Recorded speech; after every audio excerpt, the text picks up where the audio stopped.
So I recently had a YouTube commenter argue that statistics and observational data are causal after starting this comment thread saying correlation does not infer causation, which it doesn't, but also correlations are statistics. Let me explain why this matters because a lot of businesses rely on correlational data and correlation does not infer causation. So, what other information should you be looking for when you're trying to make a decision? Every time I post something that people don't like, the correlation does not infer causation comment is always the first to come up. And that's step one of not even PhD, that's step one of undergrad. But what's concerning is how much this is misunderstood, including not understanding that correlations are statistics and how much it's used to justify subjectivity of accepting correlations when you want to believe them and denying them when you don't, and not even understanding what causal means. Most businesses have to rely on correlational data because the only way you can infer causation is through experimental design. But a really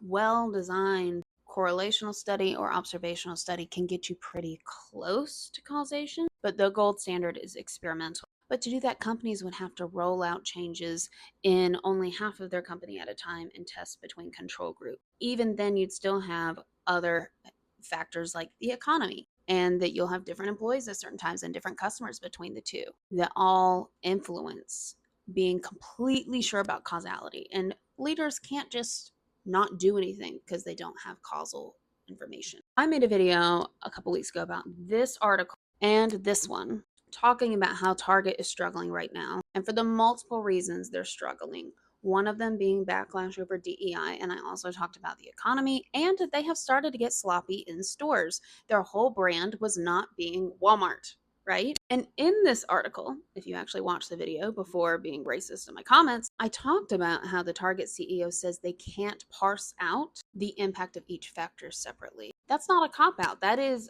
being honest about how they're making business decisions. So, what businesses actually can do about this when you have to make decisions based on correlations and patterns is looking at qualitative data. You notice sales are going down, or you notice customer service ratings aren't doing well. You can look at what are those open ended responses? What are people saying is the problem? Why did they give you a 2 out of 5?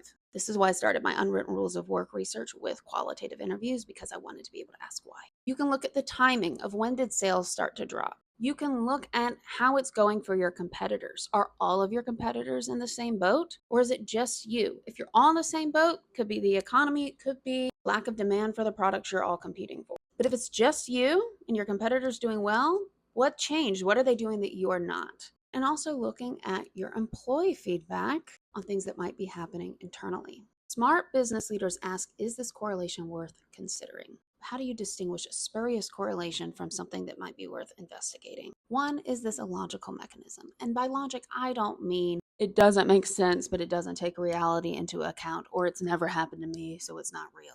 I mean the famous example of ice cream and drowning deaths go up at around the same time. Is there any other evidence that ice cream impairs your ability to swim or to breathe? No, but there is evidence that when it gets hot, people have ice cream and they go swimming.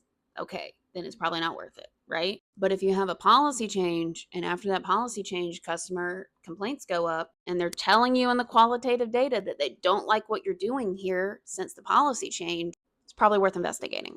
Timing, of course, matters. Did the impact come after a certain predecessor, like a policy change, or getting rid of a certain product, or you cut a ton of staff and the complaints are about that things take longer or the service is poor?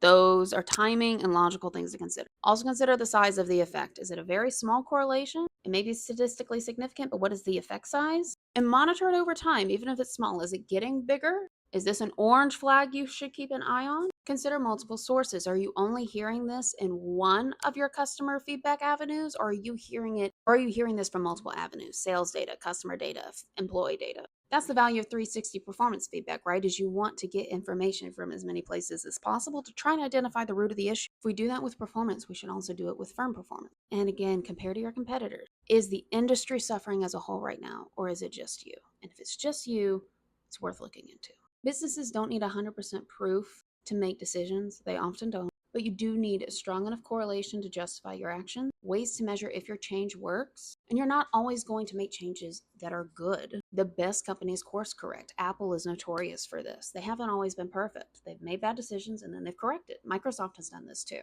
That's why some companies with the articles in the background are bringing back DEI because they noticed they lost customers, they had hiring problems when this happened. It was a big enough impact that they're considering changing back, and some of them are. Does it mean the economy is not a factor? No, because the world isn't cut and dry. There are often multiple factors of things happening at the same time. We want to make it simple because it's easier for our brains to comprehend, but that's just not life, right? So next time you see a correlation, whether you're a business leader or you're reading something else, always consider the context. This is why it matters. We do not exist in a vacuum.